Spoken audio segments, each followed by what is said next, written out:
we're here with week 11 of The Artist's Way by Julia Cameron. This one is, like the last chapters, pretty short as well. It's one of the last two chapters. It's recovering a sense of autonomy, okay?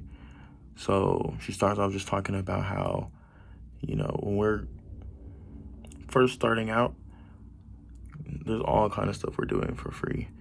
All kind of things that we're just doing just for the love of it. And obviously, while it would be nice to get paid for these things that we enjoy doing, obviously it would be nice for that. We are in a very special place that we're making something just because we enjoy it, and there's fulfillment in that.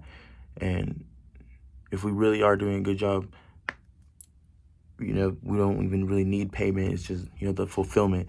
Obviously, we have boundaries and stuff, and we're trying to eat and stuff, and we need to get paid. It's just that's second place to the fulfillment that comes from it. And how all kind of artists were doing stuff for free just to, spread their knowledge and their, experience, the love of their craft and stuff when they first started and stuff. So it's just, it's part of it. It's part of it in the beginning. It's a canon event. She's also talking about how, there's so much power in that, in just making stuff because you enjoy it. And, it comes from us. What we make comes from us. And a lot of people will try to put all kinds of, power and, authority into, big companies that manage it, whether that be a record label or a, publishing company or some kind of, big money studio or whatever. But really, the power does not come from them. We're the creatives. The power comes from us.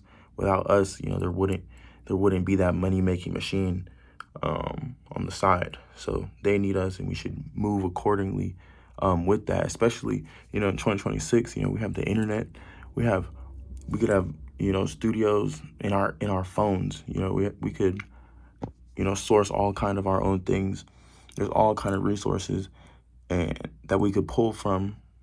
We really do not need, these big things that don't actually care for art. They're just there to make money and exploit what you have going on. And yeah, there's just the power in you as the creator in making, whatever it is you want to make.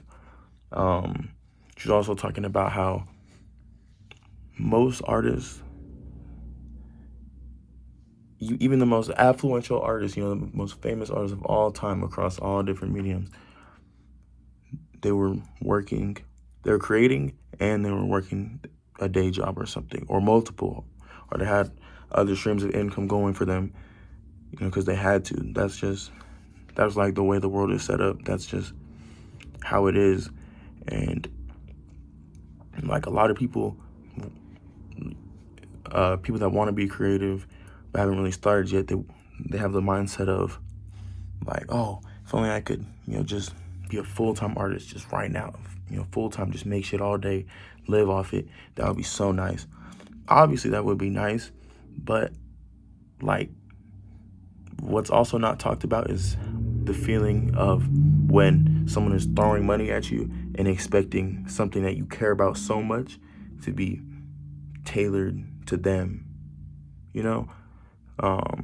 Not saying that's how it always is, but that definitely is a thing that happens.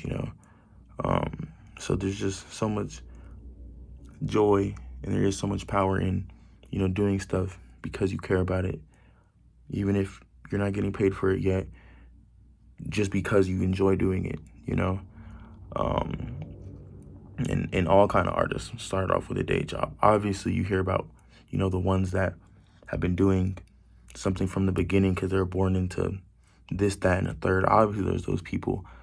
But vast majority, probably 99% of people, any medium, they're working some kind of job.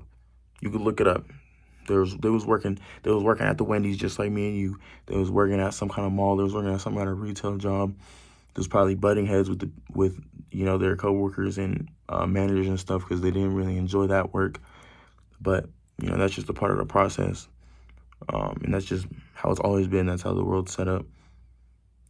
get your bread from your day job, come, back and create what you like to create because you like creating. She's also talking about how in these day jobs, it's giving you a lot of fuel to put into your work. There's all kind of experiences you're going to go through with coworkers, with customers, whatever, with managers, all kind of things you're going to be thinking about while you're doing this, kind of mindless work that you in particular don't really care for. No shame to anyone who does care for them. It's just, if you're watching this, you're probably creative and you don't really care about it. You're just doing it to get by. Just, you're probably having all kind of ideas and stuff. And that's your, not your only well, but that's an enormous well for you, all these thoughts, ideas, and experiences and stuff to be able to put into your stuff. That's some cool shit. Some real cool shit. Yeah, you cannot just lock yourself, in your studio 24/7 and make stuff, constantly just pour out, let it flow without experiencing stuff. Art and life, they go hand in hand. And, you can't have one without the other. It's just, that's what separates artists from AI and stuff. They're not living the stuff. They're not having to go through the stuff that, real humans are going through. So that's why, AI art will never replace, actual people who think about these things and have these ideas and feel these things. It never will. So, there's a power in that. There's a beauty in that.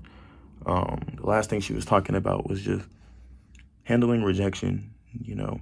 There's all kind of stories, inspirational stories of, artists that we look up to across all mediums that were told no probably over and over and over and over, and told that the ideas, weren't good. We're told that they're not ready yet. They were denied for whatever reason, but they didn't let that stop them in their tracks and be like, you know what, maybe I'm just not a creative. Maybe I just was meant to go work at the Chipotle. Fuck no. They didn't do none of that. They heard that. They said, well, that closes that idea. What's next? What else can we try? What other direction can we go? That's how they're moving. And that's just how we gotta move, as creatives. Okay. Yes, that was week 11 of The Artist Way by Julia Cameron. And this one was fairly short. There's all kind of information, and she was talking her stuff in this one. She was talking her stuff, Miss Julia Cameron. Yeah, that's pretty much it, guys. Just wanted to come here and, funnel out the stuff that I learned while I was reading. And I hope you guys are taking care of yourselves. Hope you guys are doing your shit. Hope you guys are being gentle to yourselves. Yes, it's 2026. We're in this bit together. Comment anything, you want to elaborate on, any questions, any concerns, whatever. Yeah, take care of yourselves.